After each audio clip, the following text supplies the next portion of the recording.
Un fiscal probó crímenes graves. Ahora teme ir a prisión. Eso fue lo que quedó al descubierto hoy y ahí está la contradicción que debería hacerte parar de desplazarte. Porque esto no fue solo una audiencia más en el Congreso, fue una advertencia en voz alta sobre lo que pasa cuando investigar al poder se convierte en un riesgo personal. Y no es abstracto, te afecta a ti, porque si esto puede pasarle a él, cambia las reglas para cualquiera que intente hacer cumplir la ley. En la sala, Jack Smith habló de frente, cuando una congresista le recordó que Donald Trump ha pedido que él sea investigado y encarcelado, que lo llamó una desgracia para la humanidad, marxista radical, criminal, y que lo mencionó como Deranged Jack Smith 185 veces en Truth Social. Smith no esquivó nada. Dijo: las declaraciones están destinadas a intimidarme. No voy a ser intimidado. Luego añadió algo más pesado todavía, que siguió los hechos, siguió la ley y que ese proceso produjo pruebas más allá de toda duda razonable de que cometió crímenes graves. Pero aquí es donde la historia se da vuelta. Cuando le preguntaron si creía que un departamento de justicia bajo Trump intentaría acusarlo a él, Smith respondió: harán todo lo que esté en su poder para hacerlo, porque han sido ordenados por el presidente. Si cumplir tu trabajo puede llevarte a la cárcel, ¿qué se activa después? Lo que ocurrió hoy no apareció de la nada.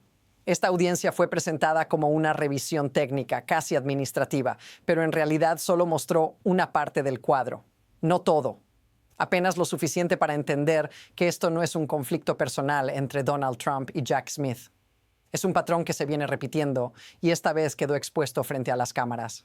El evento central fue simple en la superficie: Jack Smith, fiscal especial, testificando ante el Congreso sobre su investigación. Pero fíjate en cómo se formuló todo. No se discutieron en detalle las pruebas. No se debatió el contenido completo del caso. De hecho, Smith mismo recordó que existe un segundo volumen de su informe que todavía podría hacerse público si la Corte lo autoriza. Y aún así, sin entrar en ese material, Smith afirmó algo clave: que el proceso que siguió, conforme a la política del Departamento de Justicia, produjo pruebas más allá de toda duda razonable de crímenes graves. Ahora observa el encuadre. Mientras Smith hablaba de hechos de ley y de pruebas, las preguntas giraban alrededor de amenazas, intimidación y represalias. Él no estaba defendiendo una ideología. Estaba explicando por qué cree que será castigado por hacer su trabajo. Y eso desplaza el foco completo de la audiencia. Aquí viene el detalle que cambia cómo debes mirar esto. Antes, audiencias como esta buscaban esclarecer hechos. Hoy, como se dijo en la mesa, no parece importar cuánta evidencia exista. La pregunta ya no es ¿qué ocurrió?, sino ¿qué pasa con quien se atreve a decirlo en voz alta? Y esa diferencia no es menor. Si esta audiencia no fue sobre el caso, entonces, ¿sobre qué fue realmente? ¿Qué fue? La afirmación central fue directa y peligrosa, que el caso no fracasó por falta de pruebas. Jack Smith lo dijo sin rodeos, en público, frente al Congreso. Seguimos los hechos y seguimos la ley, explicó. Y ese proceso resultó en pruebas más allá de toda duda razonable de que cometió crímenes graves. Eso no es una opinión, es un fiscal diciendo que el umbral más alto del sistema penal fue alcanzado.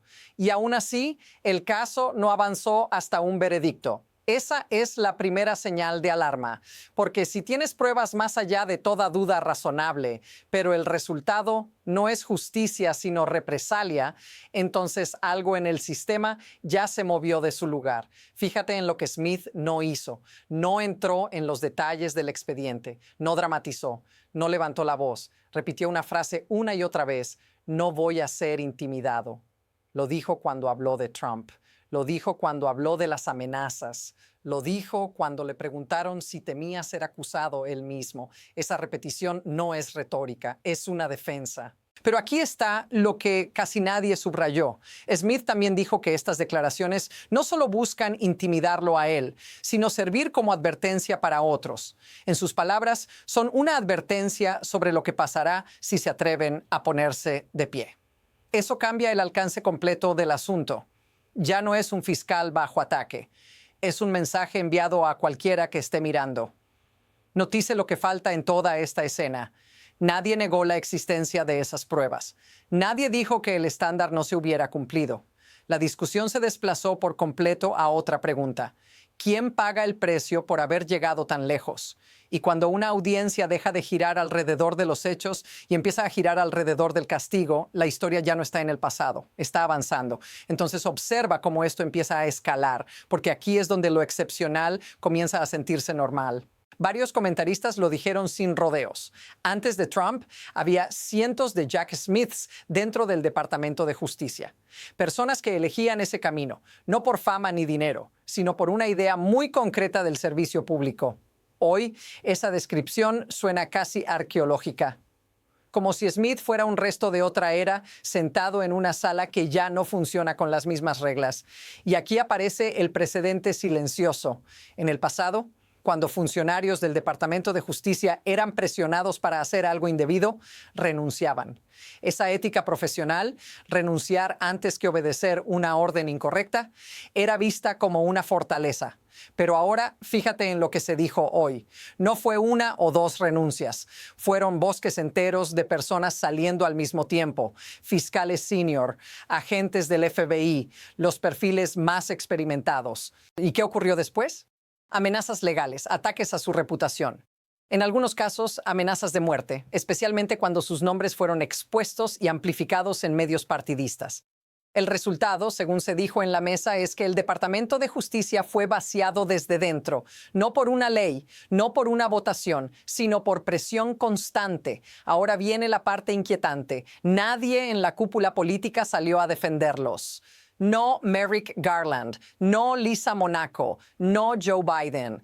Hoy, Jack Smith fue descrito como el funcionario de más alto rango que todavía se atreve a decir en voz alta lo que otros ya no pueden decir sin consecuencias. Esto es como algo que debería ser excepcional, castigar a quienes investigan, empieza a convertirse en rutina. Y cuando la rutina cambia, el sistema cambia con ella.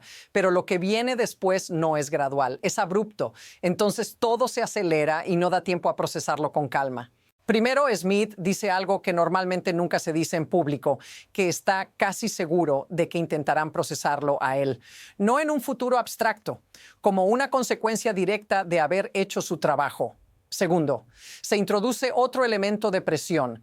Existe un segundo volumen de su informe que aún no ha sido revelado. Y varios en la mesa sugieren que esta audiencia pudo haber ocurrido precisamente para ensuciarlo antes de que ese material salga a la luz. No para debatir la evidencia, sino para debilitar al mensajero. Y tercero, el contexto institucional se derrumba a la vista. Lo dijeron sin rodeos. Las audiencias del Congreso ya no funcionan como antes. Incluso en casos extremos como Watergate, la evidencia cambiaba posiciones. Hoy se afirmó que no existe cantidad alguna de pruebas que pueda mover a ciertos miembros del comité. La audiencia ya no es un mecanismo de búsqueda de verdad, es un escenario. Ahora detente un segundo en esta combinación. Un fiscal que afirma tener pruebas más allá de toda duda razonable. Un informe adicional que podría revelar más. Un Congreso que no responde a la evidencia. Y una amenaza explícita de castigo para quien investigó. Eso no es una crisis aislada.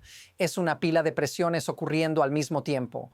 Aquí es donde la historia gira otra vez. Porque cuando los mecanismos de corrección dejan de funcionar, el sistema no se rompe de golpe. Empieza a perder control. ¿Qué pasa si esto continúa? Ahora baja esto al nivel más cercano, porque aquí es donde deja de ser institucional y se vuelve personal. Si estás mirando esto desde casa, puede parecer lejano, fiscales, congresistas, audiencias, pero lo que se describió hoy tiene efectos muy concretos sobre gente común. Porque cuando el mensaje es que investigar puede costarte la carrera, la reputación o la seguridad, la mayoría no espera a ser el próximo ejemplo. Se retira antes, se calla antes, evita el caso complicado antes. Eso cambia decisiones invisibles todos los días. ¿Qué investigación se abre? ¿Cuál se deja en un cajón? ¿Qué agente decide no firmar un informe? ¿Qué fiscal decide que no vale la pena? No porque falten pruebas, sino porque el costo personal es demasiado alto. Y eso no se anuncia en titulares, simplemente ocurre. Escucha este contraste. Mientras Smith hablaba con sobriedad, sin dramatizar, otros describían el entorno actual como un carnaval de amenaza, un gobierno donde la intimidación se vuelve espectáculo, donde grabar, publicar, humillar y señalar es parte del proceso. Frente a eso, Smith fue descrito como un tipo sobrio en un bar borracho a la 1 de la mañana. Y precisamente por eso destaca, porque ya no encaja. Si esto te resulta familiar, dilo en los comentarios, no desde la política, sino desde la experiencia, porque mucha gente reconoce ese momento en el que hacer lo correcto deja de ser seguro. Y cuando ese cálculo se vuelve cotidiano, el daño no es abstracto, es acumulativo. Aquí es donde hay que ir más allá de la indignación, porque lo que se mostró hoy no funciona solo por personas, sino por mecanismos. Lo que permite que esto ocurra no es solo el poder formal, sino la combinación de incentivos, miedo y espectáculo. El incentivo es claro: castigar al que investiga envía una señal barata y eficaz. No necesitas ganar cada caso, solo necesitas que los demás miren y aprendan. El miedo hace el resto del trabajo y el espectáculo amplifica todo. No se trata solo de ejercer presión, sino de hacerlo de manera visible, repetible y viral. Por eso importa tanto cómo se describió el contraste. De un lado, un fiscal hablando de hechos, ley y pruebas sin elevar la voz. Del otro, un entorno donde, según se dijo, lo primero que preocupa no es la verdad, sino qué se va a tuitear, qué imagen se va a publicar, qué narrativa va a circular primero. La política convertida en contenido, la intimidación convertida en performance. Este es el punto incómodo que casi nunca se dice en voz alta. Cuando el sistema empieza a recompensar el ruido y castigar la seriedad, no necesitas destruir las instituciones. Basta con volverlas irrelevantes. La ley sigue existiendo. Los cargos siguen ahí, pero el cálculo cambia, y cuando el cálculo cambia, el comportamiento también. Esto no se siente como un colapso, se siente como una transición silenciosa, y una vez que cruza cierto umbral, ya no depende de una sola persona. Lo que viene después no está escrito, pero ya se puede intuir la dirección.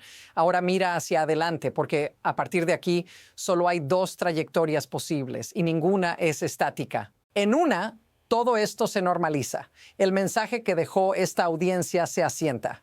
Investigar a figuras poderosas se vuelve una apuesta de alto riesgo personal.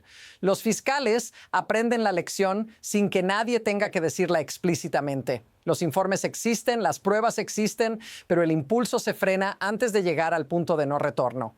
El sistema sigue funcionando en apariencia, pero con frenos invisibles en cada decisión clave. En la otra trayectoria ocurre algo distinto. Ese segundo volumen del informe se hace público. Más detalles salen a la luz. La evidencia vuelve a ocupar el centro, aunque sea por un momento. No porque todos cambien de opinión, sino porque la presión ya no puede contenerse del todo. En ese escenario, la reacción no es calma, es defensiva. Más ataques, más intentos de desacreditar, más ruido para tapar sustancia. Lo crucial es esto: ninguna de estas rutas depende solo de Jack Smith. Dependen de cómo reaccionan quienes están mirando ahora mismo. Funcionarios que todavía no han sido señalados. Personas que deciden si vale la pena hablar o si es más seguro esperar. La inercia ya está en movimiento y una vez que arranca, no se detiene sola. Por eso esta historia no se siente cerrada. Se siente suspendida, como si la próxima jugada ya estuviera preparada, aunque todavía no sepamos quién la va a ejecutar. Y justo ahí es donde todo se vuelve irreversible. Y aquí queda la idea que lo une todo, la que no se olvida fácil. Lo más inquietante de esta audiencia no fue lo que se gritó, ni siquiera lo que se amenazó. Fue lo que se dijo con calma. Un fiscal afirmando que probó crímenes graves más allá de toda duda razonable y aceptando casi con serenidad que por eso mismo podría ser castigado. Esa sola frase redefine el significado de poder en este momento, porque cuando decir la verdad se vuelve más peligroso que ocultarla, el problema ya no es una persona. Es el entorno que lo permite. Esta historia no trata solo de Trump, ni siquiera solo de Jack Smith. Trata de un sistema donde la intimidación deja de ser un accidente y se convierte en método, donde la seriedad parece fuera de lugar y la amenaza se vuelve cotidiana. Y una vez que eso se instala, no hace falta declarar nada oficialmente. El mensaje ya fue recibido. Lo que viene después no se anunciará con un comunicado. Se verá en quién habla, en quién se calla, en qué casos avanzan y cuáles nunca llegan a empezar. Y cuando miremos atrás, puede que este momento no destaque por el ruido, sino por haber sido el punto en que todo empezó a cambiar de forma silenciosa. Si quieres seguir entendiendo hacia dónde va esto y qué señales mirar antes que los titulares, acompáñame, porque esta historia no terminó hoy, apenas abrió el siguiente capítulo.